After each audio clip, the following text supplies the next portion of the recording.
Good afternoon, everyone.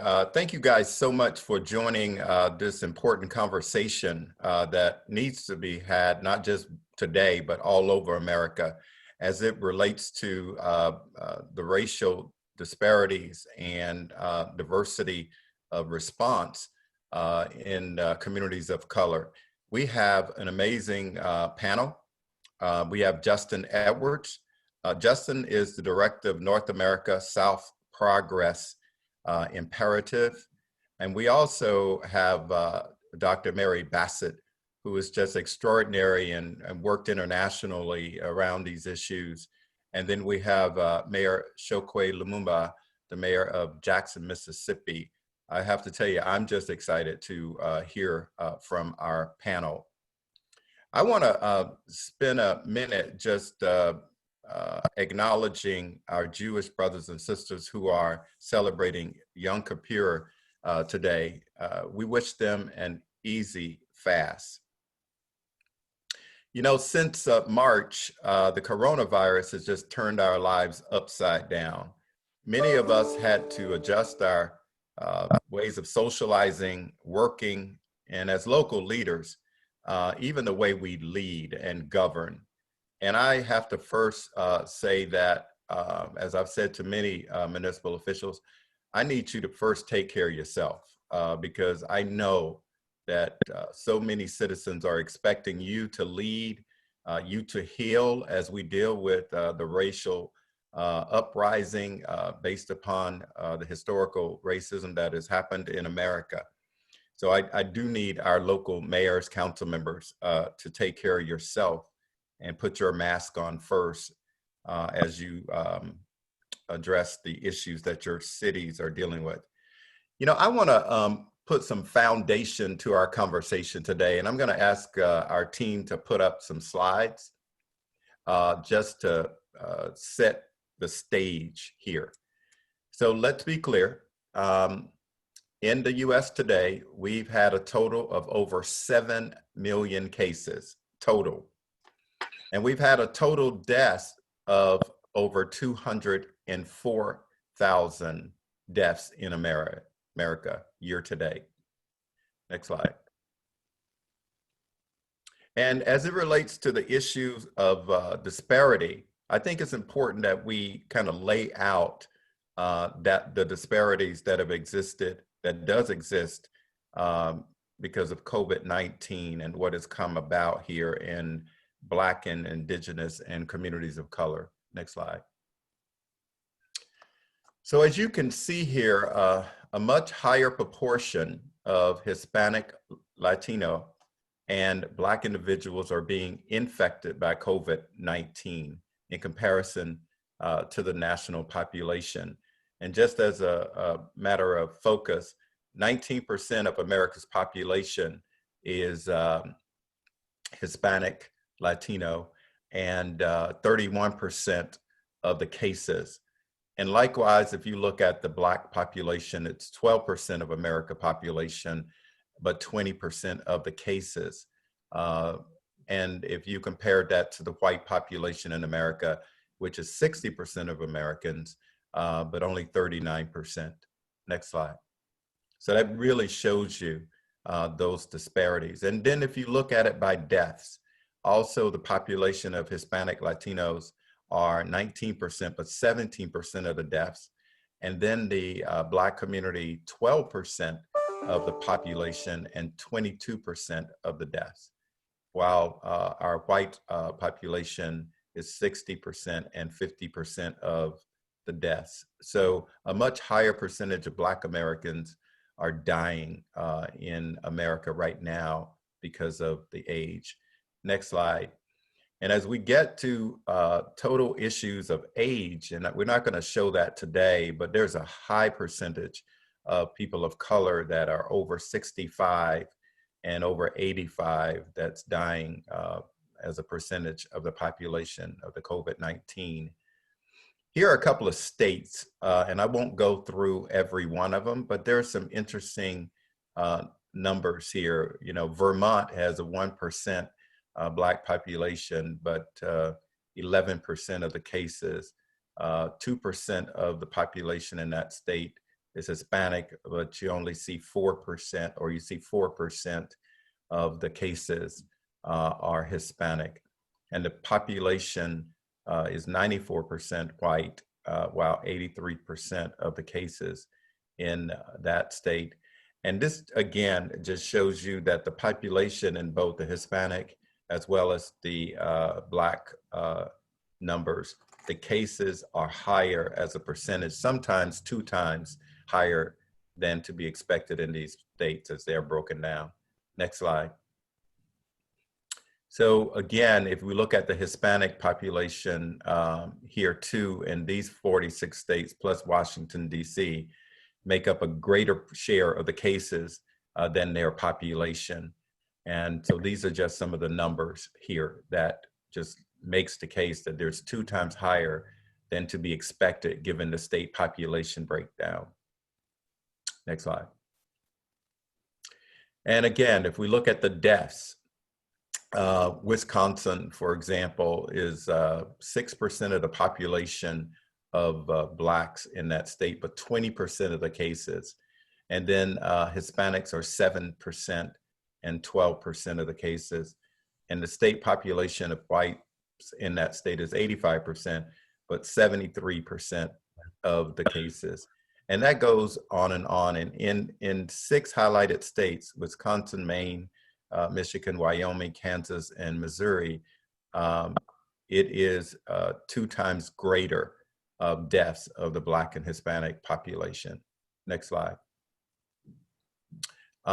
Again, this just gives another example of that in Nebraska, the rate is 2 times higher.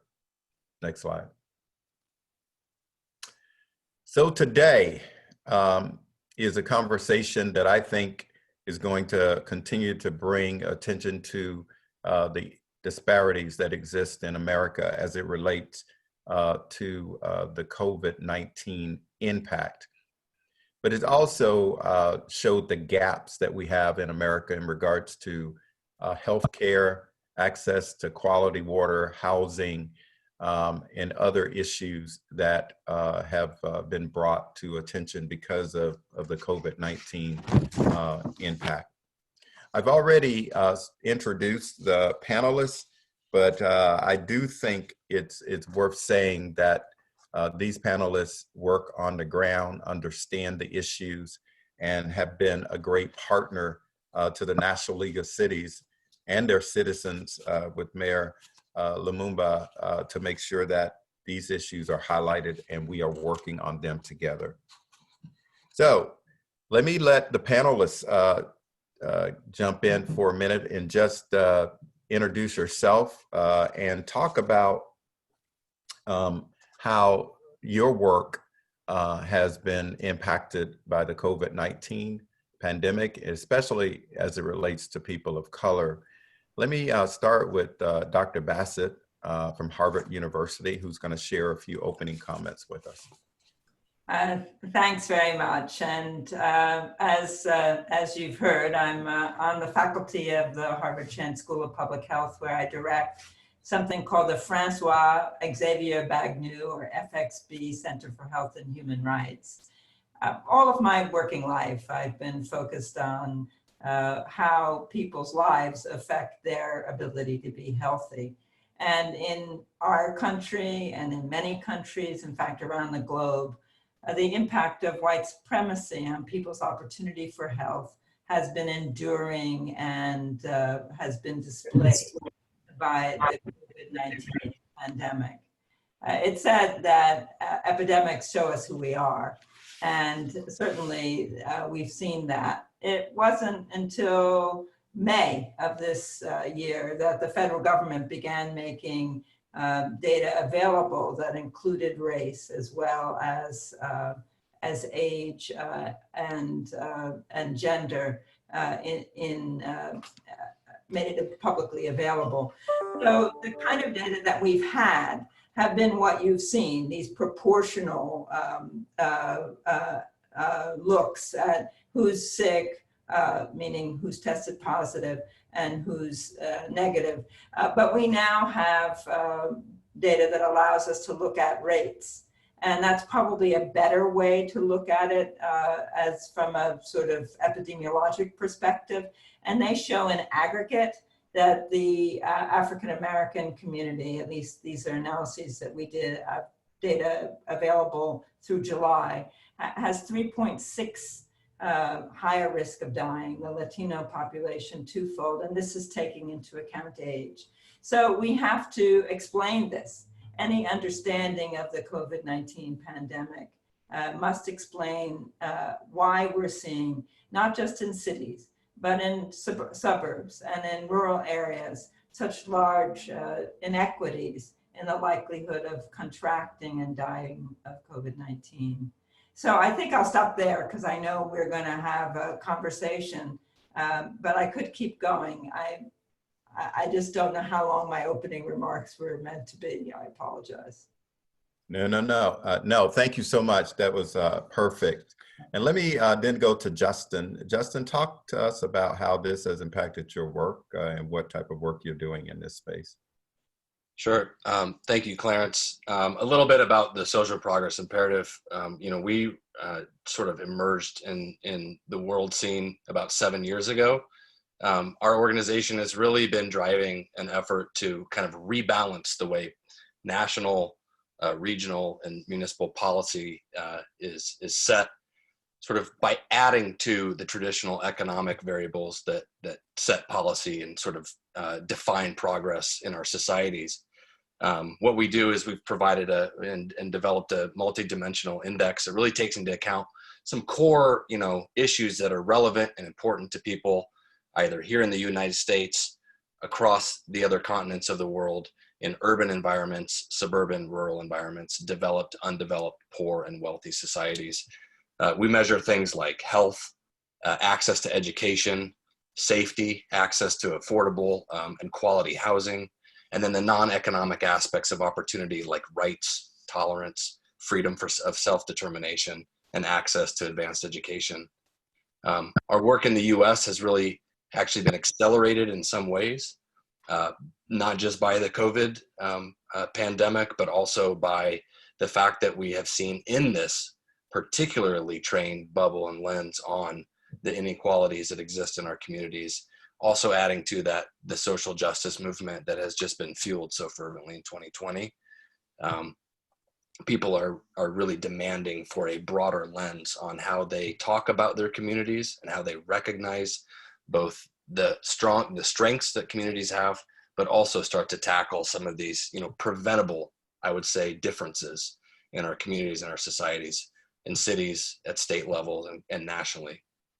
That's the scope that we're setting. We've partnered with mayors, in urban environments, including Mayor Lumumba here on the call, to really pilot our work at a local level. We're working regionally at counties, both in Silicon Valley and all the way here on the East Coast in Miami-Dade County. So we're really expanding this, but we're only doing so because more and more leaders are waking up to saying, we actually have the ability to do this. We actually have the information locally to backfill some of the things that we can't get from federal sources. And we can actually chase a vision towards what we want to recover to, rather than react to the moment right now. And that's kind of what we're focused on at the moment. I think Dr. Bassett just mentioned something that's very important when we talk about disaggregated data right now in the context of COVID and the inequity and how it's impacting people, is that this is not just an urban phenomena, which, early days, a lot of people were saying dense cities are really going to be the ones most impacted. We're seeing it happening in rural communities. We're seeing it happen in suburban communities. It really does show us who we really are and reveal some of those harder truths.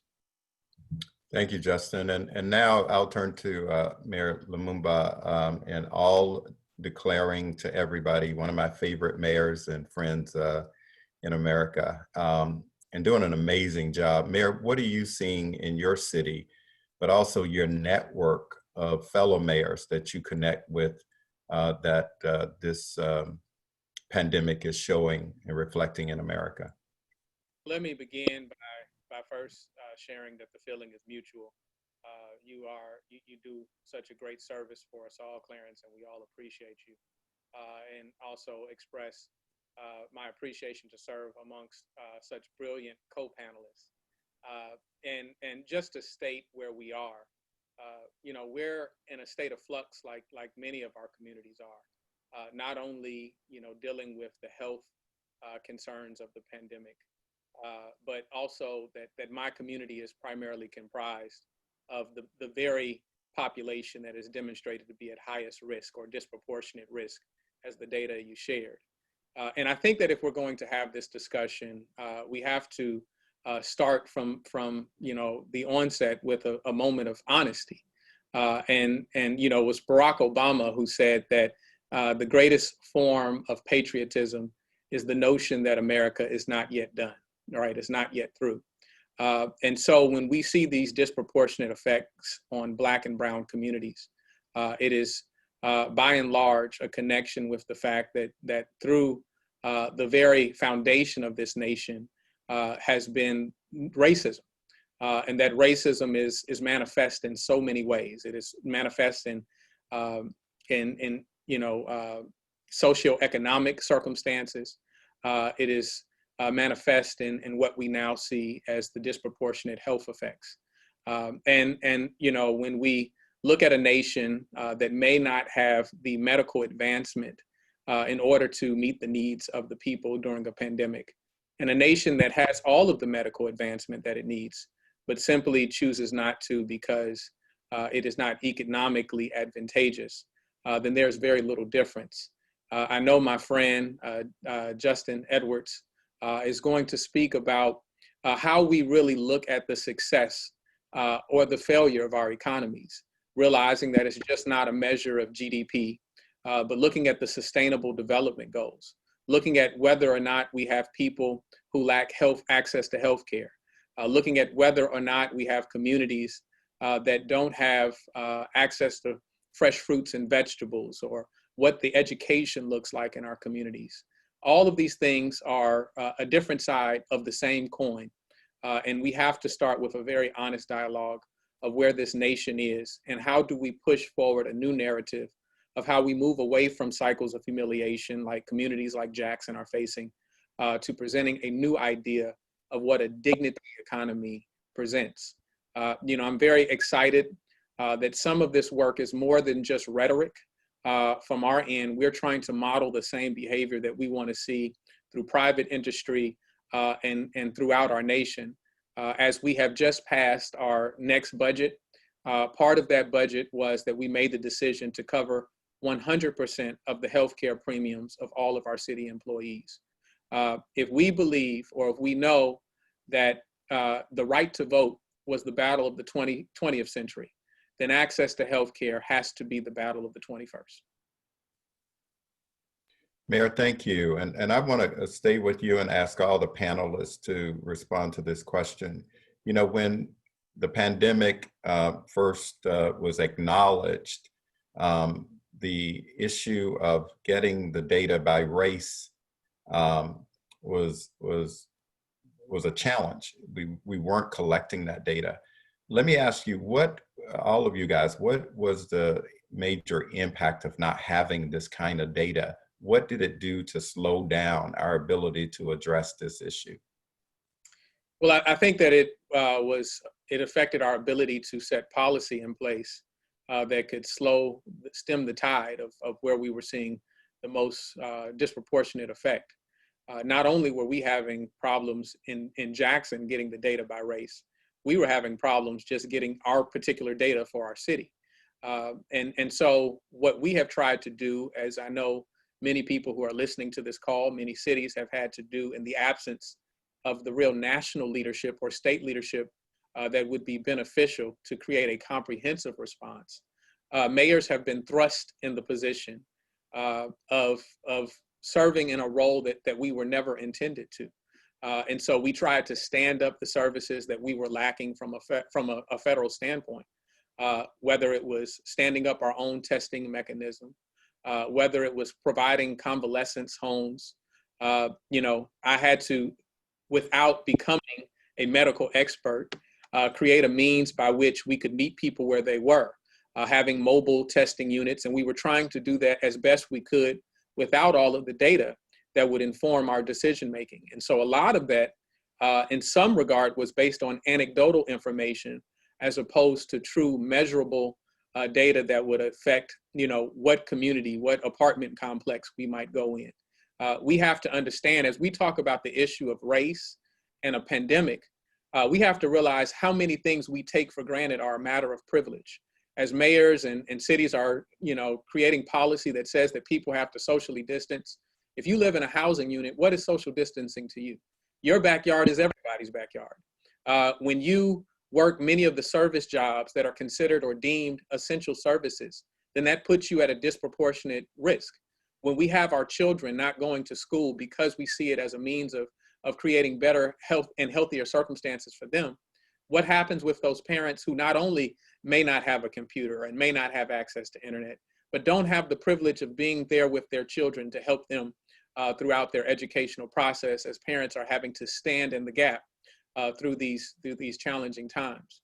And so there are so many disparate effects that we don't take consideration to, that we really have to address in time of peace before we get into a moment like a pandemic like this.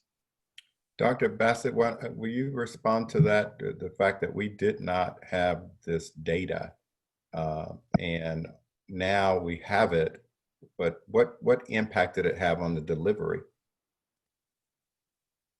You're on mute. Yes. Well, I really need to echo the mayor's comments, and it's a real privilege, which I should have begun by saying, to join all of you in how cities have had to step up because they were being failed by their state and particularly by federal jurisdiction. Even though we had a federal declaration that it was now mandatory to collect information on race, many states are still not delivering on adequate data. And so we're still not there yet, but we now do have some data, and the data are better on deaths than they are on cases because death certificates have long had race as one of the measures. So I think that we need data in order to see where we are. It's pretty simple. And we need data in order to tell how we're doing, to see whether we're succeeding in narrowing the gaps, for example. So in a sense, as the mayor has outlined, this meant we were flying blind. We also need the data to be explained. And I think that the initial explanations offered on the data were not consistent with the data as we now know, and tended to blame communities of color for their high rates of COVID infection and mortality, attributing it to the fact that people of color have higher rates of many common diseases related to, as we've just heard, having no access to affordable, healthy foods because of cost and because of food deserts, people having to continue to work in order to survive, where in settings where the advice to socially distance or even wash your hands was simply not viable advice. And so I think what the data have done is really shine a light on the risk of exposure. You have to, in order to die of COVID, you first have to get infected. And who's getting infected has to do with who's out there. And I think that in the absence of the data, we were not talking enough about the importance of protections of low-wage workers. No, I think you're right. I know you're right, because it's interesting. You blame the victim in a lot of ways when our land use siting and other practices historically put wastewater facilities and all kinds of horrible facilities in our communities. Yes. And that's the air we breathe and for years. So I appreciate that perspective. The chronic diseases are really social in origin. Let's be clear about that. But what we can change more rapidly is people's access to health services and people's protections at work. And at the same time as we work to make sure that everyone has a healthy life. Anyway, I interrupted you. I apologize. No, thank you. No. I think that's very helpful. I wanna have a real conversation, and so I'm trying because I think this is a serious issue. And Justin, as we talked about the lack of information at such an early stage, the social progress imperative has always encouraged metrics. And so can you talk to us about, again, the lack of data that has been there, but also what tools can you provide? What thoughts do you provide municipal officials around the issue of data and metrics? Sure. I agree very strongly with what Dr. Bassett said, and certainly Mayor Lumumba's experience, I think, is being shared by a number of municipal leaders that we speak with across the country. One of the things that we did very quickly was we recognized that there was this confusing sort of dialogue or lack of dialogue between federal sort of spokespeople and then people who really needed a plan immediately. Just your original question, what did we miss out on? We missed out on those hotspots, right? Immediately. That's what we needed. We needed to track the migration, and we needed to look at the common characteristics in pockets of communities where they were getting hit at such an accelerated rate in the very early days. I think that now in the rearview mirror is abundantly clear. And, how do we actually, get to that point is probably not perfect. It is a science, and it is open to rigorous debate on how to get there. But certainly what we need is an agreement, first and foremost, that this is a real issue, that this is an actual problem that our whole country and its very, disparate communities are dealing with. Secondly, what we did very quickly was we just took a look at the CDC's risk factors and said, how do we actually make this meaningful to the person on the ground who doesn't typically go to the CDC site and have to, sort through a bunch of stuff. We mapped out it down to the sort of neighborhood census tract level in over 500 cities utilizing the CDC's own data sets. We looked at the risk factors, when the CDC says that those who have, high coronary heart disease rates are 12 times more likely to be impacted by COVID. We translate that into a weighting structure. What we developed was a very light index, so to speak, of looking at sort of health infrastructure in communities. And that's really looking at, the number of people with no health insurance, the number of hospital beds. So that's the ability to deliver health services. We looked at underlying health issues. That's looking at like high blood pressure, cancer, asthma, coronary heart disease. And then we looked at the population demographics. And we wanted to be able to sort of like set a benchmark. We knew that we were just at the beginning days of this. And then as we started to see the infection rates grow, as we started to see the mortality rates grow, how do we look back and overlay that on top of this and say, where are we hitting the premise correctly and where are we not? How do we continue to shift? I know that in Jackson, they're doing some very innovative things, looking at some of that mapping and also innovating with their own sort of symptom tracking. So that's about expanding the data that we actually can use right now. We're generating new data. And I think that that's a model that a lot of other people were excited to learn from. I know we tried to promote it within our own network and get some people thinking about what they could do using their own resources right now in the vacuum of readily available disaggregated data. One of the things that I think that we actually missed out on was the opportunity for a model to emerge from within cities. There was no agreement. Everybody was looking for that model, and we needed it quickly. I'm not a public health expert, so I don't know, maybe, in 6 months we have some successful, models now. Maybe that is actually in the real context a short amount of time. It's not up to me to decide, but I know that we were operating in a whole sort of situation of confusion. I think that also what this has done for us is really kind of cement the fact that we cannot any longer even try to make, blanket sort of policy statements about our communities when the diversities and the inequities and how the share of this particular pandemic, both from a health perspective and also an economic perspective have been so clearly exposed. I think Dr. Bassett, was alluding to the fact that the majority of the frontline workers are coming from minority communities. That is not, that is not a fact that we should be too casual in how we accept that.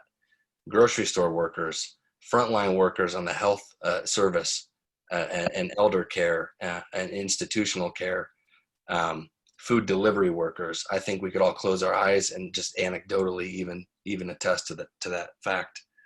And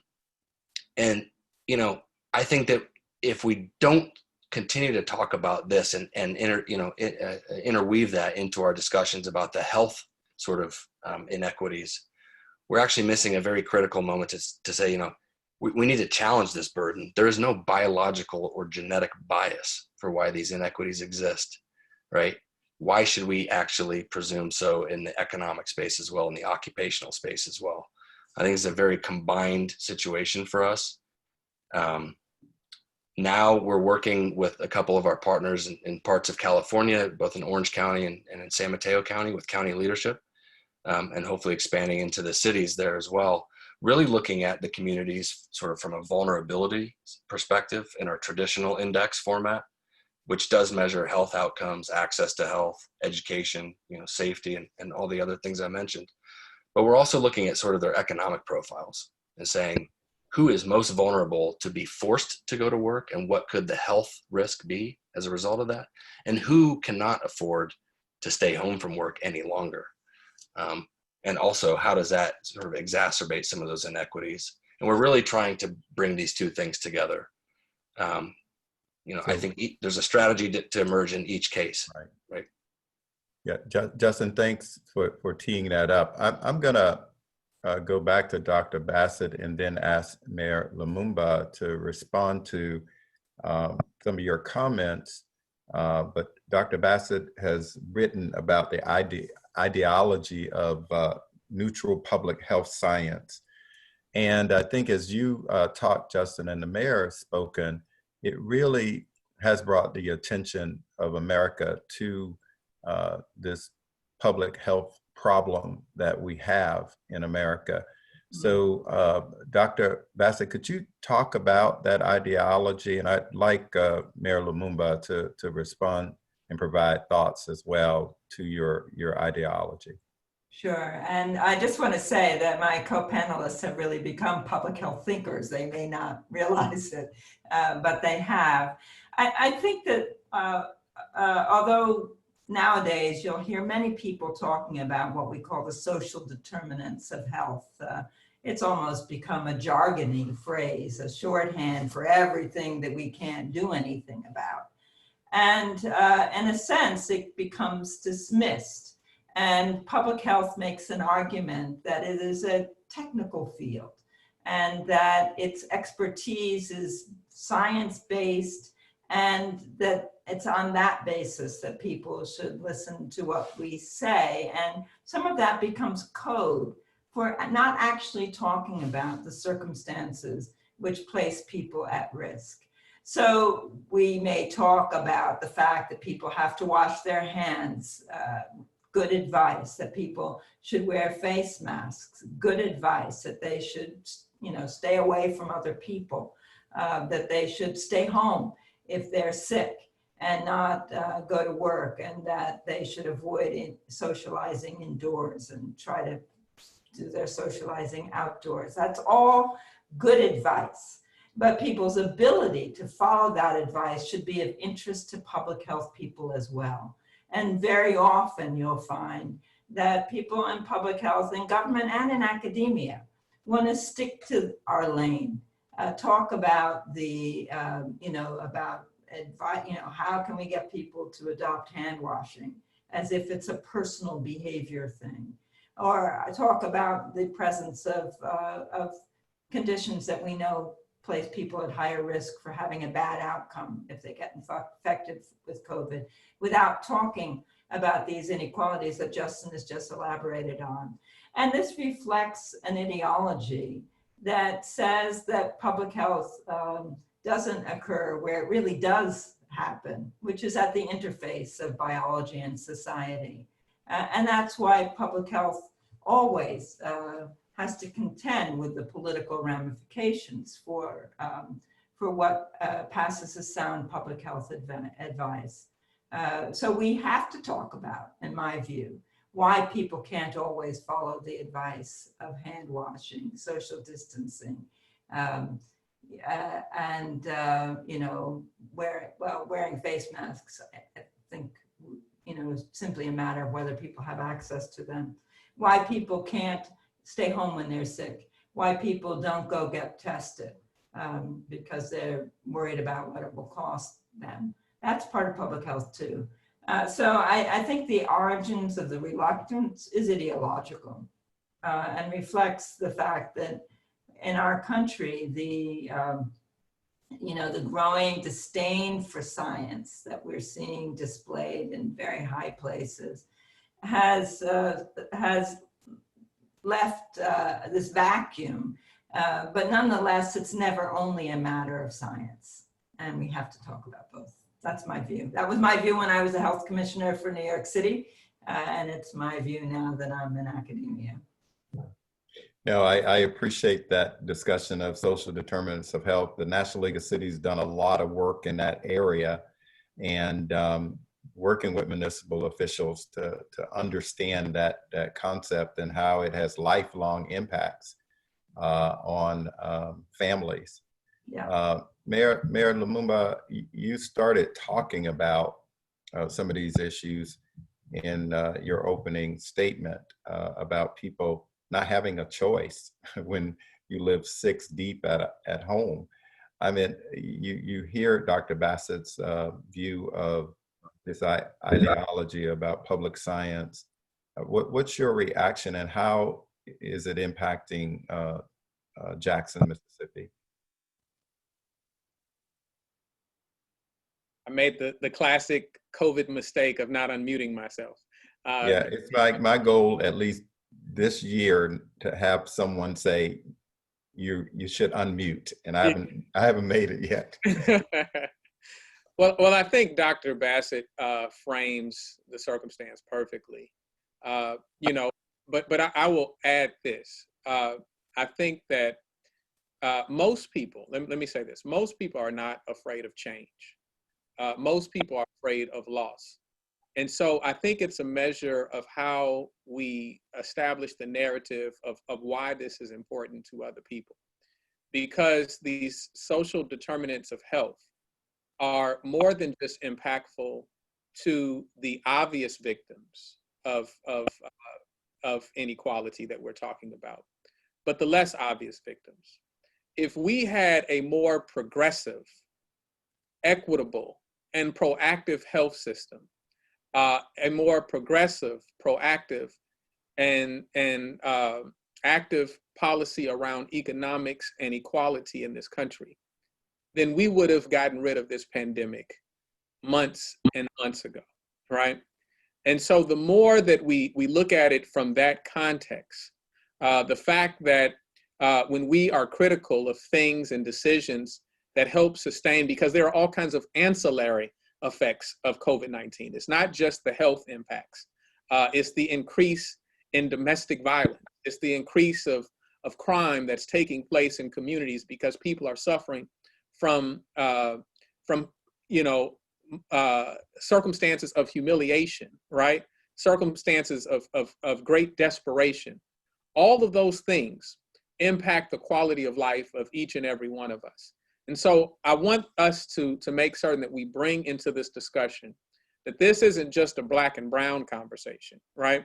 This is a conversation about where we go as a nation and what ultimately serves all of our ends towards a safer, more well-rounded and sound society beyond contradiction, right? But these are things that as I began in our discussion, this isn't a new phenomenon, right? I'm thinking in the midst of our discussion of my good friend Ibram X. Kendi, right? Now we're talking about the underlying conditions that people suffer from And this really exposes the underlying conditions of our nation. And it was Ibram X. Kendi who wrote in his book, Stamped from the Beginning. He said that we have to realize that, first and foremost, America hasn't taken some wrong turn into racism, right? That it was stamped from the beginning, and from the words of Jefferson Davis before the US Congress, as they were arguing over abolitionist language, he said that America was created by white men for white men, right? It was stamped from the beginning that it would be this way, right?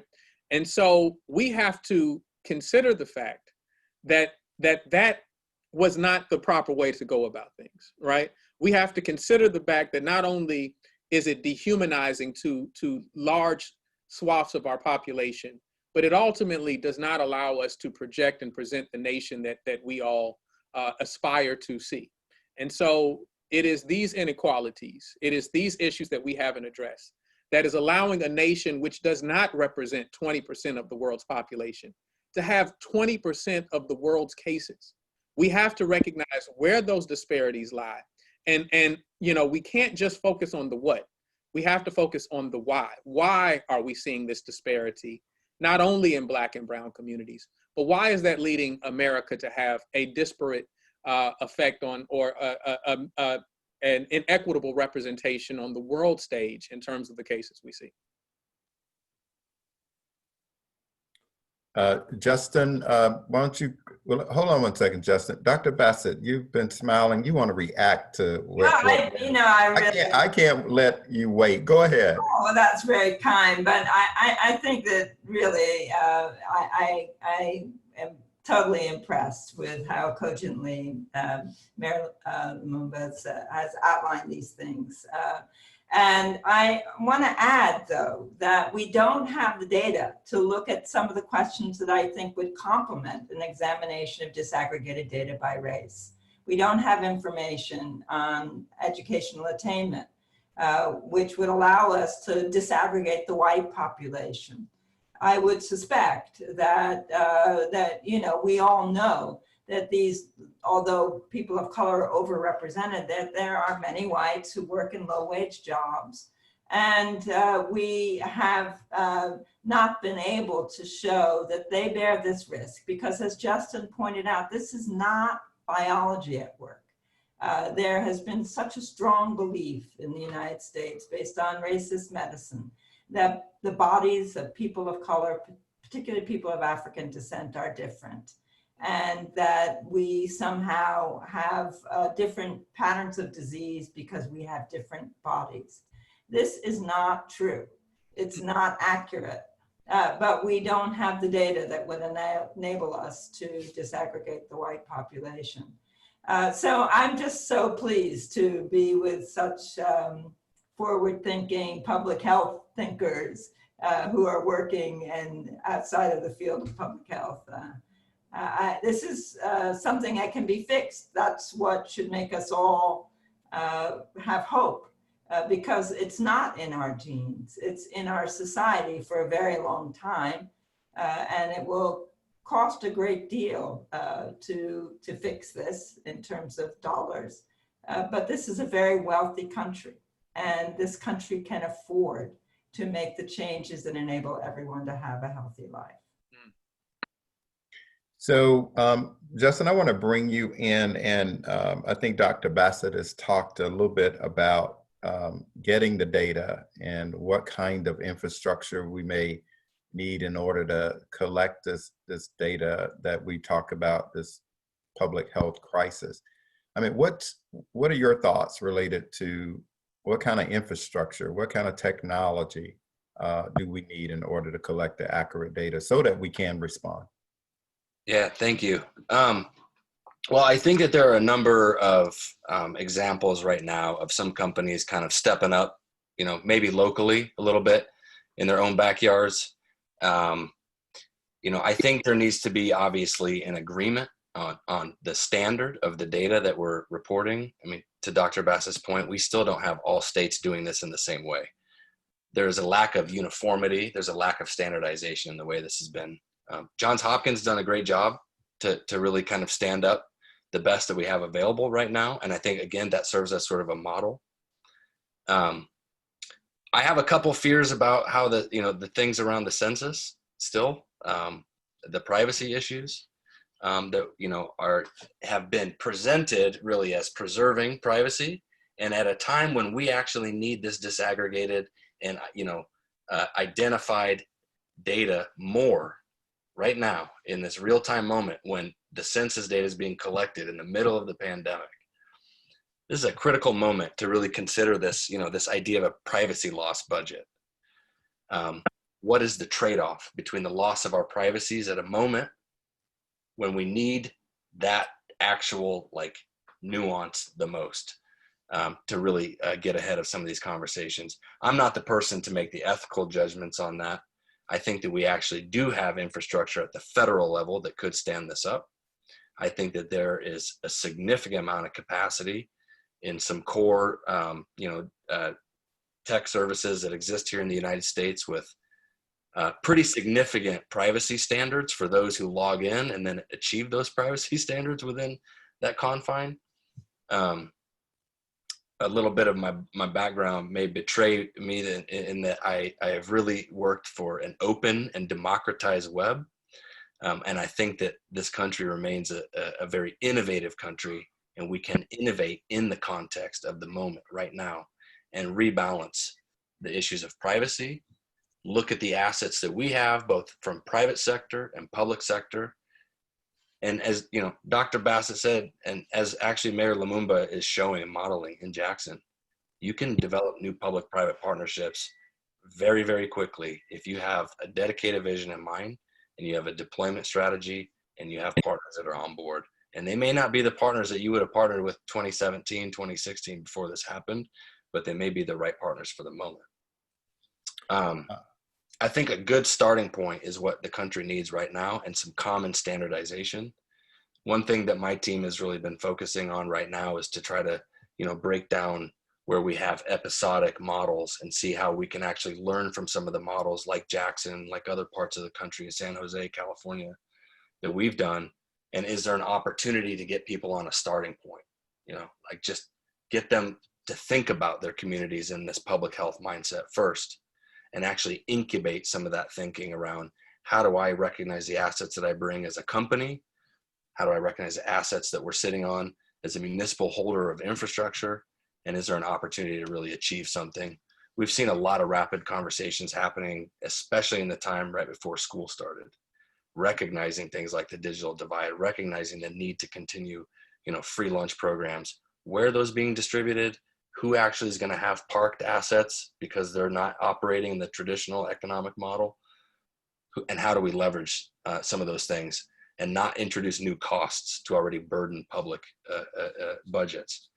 I think that's where we want to really kind of play and start to think about how we bring the best of America's abilities to do this and share that. So let me ask for a practical example of Mayor Lumumba. How are you collecting data now on these disparities or any other data related to racial diversity? And how can that become a standard operating procedure for cities? Because that's what we need, standardization around America. Mayor? So I operate from the belief that what you measure, you can manage, and you can better manage. And so we have a data scientist that is on staff here with the city. That now that we are finally getting the information from the State Department of Health, that we're trying to analyze that data from a census tract level, so that we can deploy our resources in that regard. And so what we've stood up, not only paying for approximately 12,000 tests on our own as a city, creating convalescence homes, convalescent space for people to go to. We've also created a symptom tracker that we're able to try to compile this data as best as we can and add it to the information that we're getting from the state, because everyone is not going through state regulated means of getting tested. We've created a hotline for people to call when they're experiencing symptoms of this virus, and we've created a warm line, understanding the social and mental effects of this virus. There was something else that I was going to mention, and the overall concept is that we're learning our way through this challenge. I share with people as a parent, I have to admit that with my oldest child, there are going to be mistakes and things that she's going to have to suffer through, because I've never been a parent before, right? And we haven't dealt with these challenges in this way before, and so we're learning our way through it. We're very excited about a pilot that we have with a company that I will not mention the name, but what we're trying to do is look at some of the physical signs of early infection. It is our understanding that as people contract the virus, often their heart rate goes down. And so we're looking at some wearable technology that we're actually benefiting from a relationship from a corporate partner, that we can start monitoring the heart rate of people, so that maybe we can get some early detection signs of where the virus is spreading or where people have it. And so I think that there are a million different examples and a million different initiatives that people are trying to employ. And we need to be able to share our experiences and our information. Shout out to NLC as a means by which we can share and compare notes of what we're trying to do. Thank you very much, Mayor. I want to, Dr. Bassett, you talked about something across generations, and I do think it's interesting. This is way beyond my knowledge, but this epigenetics that notes the impact of inequities can be passed across generations. And that has been one of the questions that has been by the attendees. But I was also interested in that.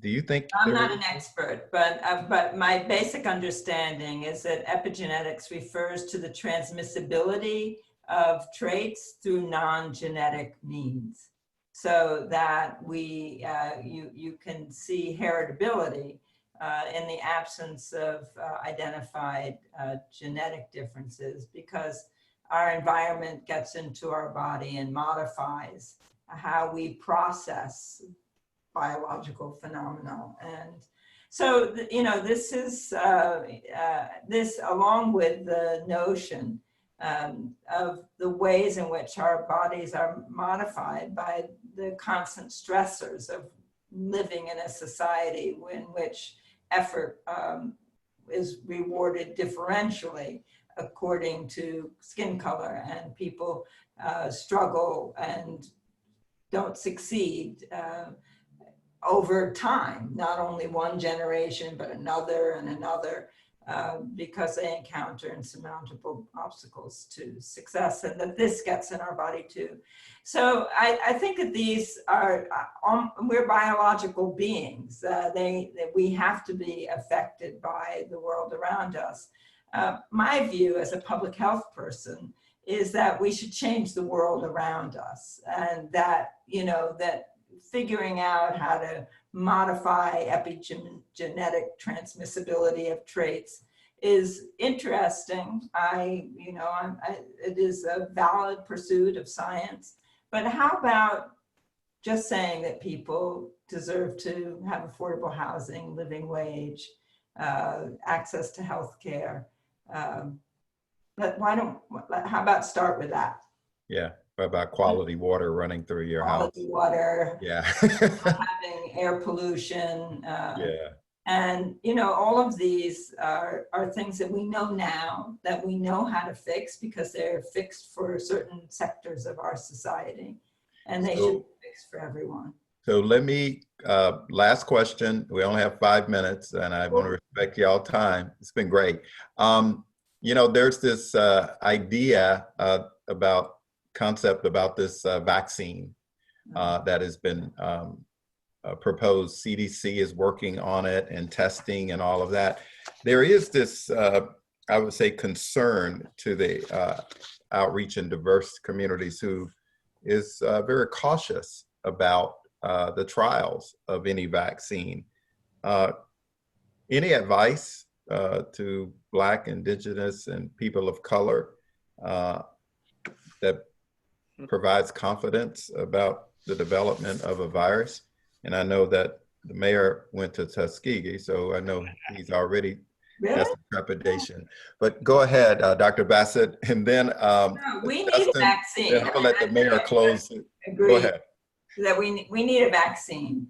But the way in which the vaccine has been mandated and the time frame that has been assigned to its development is making lots of people uneasy. So we have these unprecedented events like private manufacturers saying they're going to adhere to science. I mean, don't we hope that they do that all the time? And and then of course there's history. You've invoked Tuskegee. And the fact that communities of color have experienced Tuskegee is only an egregious example. There are others, many others. And so my own view is that the vaccine should be made available, but not on the basis of race. I think that the targeting by race is just a non-starter. That's probably a Zimbabwean turn of phrase. But anyway, you all know what I mean. Yeah. It should be targeted to people who are at risk for higher, for more serious disease, or to people based on the sectors in which they work. But it should not be targeted by race. That's my view. Justin? It's never been my practice to disagree with an expert, so I'm going to take the easy route here.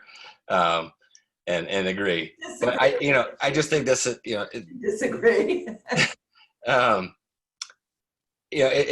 It's a very preposterous, I think, notion to think that we could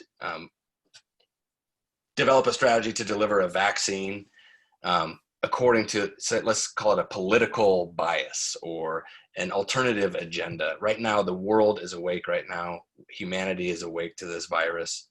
A virus needs to be distributed in a fashion, in my mind, that invests in the ongoing strategy to remove the continuation and the continued risks of the pandemic itself. And so, like Dr. Bassett said, those frontline workers, those who are most vulnerable, those who are most likely to be accelerators and transmitters, right? It needs to be distributed in that fashion. And I would trust that, I would hope that, I should say, that level of seriousness is actually baked into the strategy. Mayor? So one of the primary takeaways, at least from the institution's standpoint of Tuskegee, was the formation of a bioethics research center, which focuses on the fact that that we in medicine can't put profit over people, utilize people, not value people's humanity and use them as guinea pigs. In a sense. And so we certainly have to be aware and engaged in that process and make certain that the development of a vaccine isn't simply on a political metric. He or she who controls the process controls the outcome. And so we have to make certain as municipal leaders, as community leaders, that we have our hand on the pulse and make certain that we aren't subjected to someone else's, implementation for us, that we are very much understanding the efficacy of whatever vaccine that is created and make certain that we're not jumping or diving in it too early, so that we can make certain that there's a certain level of comfort around the administration of the drug, of whatever vaccine. But that means that we got to do the work on the front end so that people aren't uncomfortable with that going forward. Well, I have to tell you, one of the things about the pandemic that is positive is that I've got a chance to meet and talk with some amazing leaders throughout America, both education practitioners and then municipal leaders all over America. And unfortunately, because of time, and first, I want to respect y'all's time and say thank you so much for participating with the National League of Cities. on this most important topic. You know, we've had a trifactor pandemic in America, you know, the COVID-19, social uprising in America because of racism and historical racism in institutions throughout America, and also the economy. And who's leading the response to those issues? It's our mayors, our council members throughout America, with the help of experts to make sure our citizens are being educated, one, and supported and led. And the healing that is occurring in America right now is by our municipal officials. And I just gotta thank all of you for partnering, for sharing this kind of information, and making sure that our citizens that live in our cities, towns, and villages are in fact feeling as if they are being heard. So I want to thank you all so much for your time on behalf of the National League of Cities. And anytime we can help you at NLC, please let us know. So y'all stay safe and take care of yourself, and make sure that we vote in November for sure. All right, y'all have a nice day and stay safe. Thanks, Mayor. Thanks, Dr. Bassett. Thanks, Justin. Thank y'all. Thank you.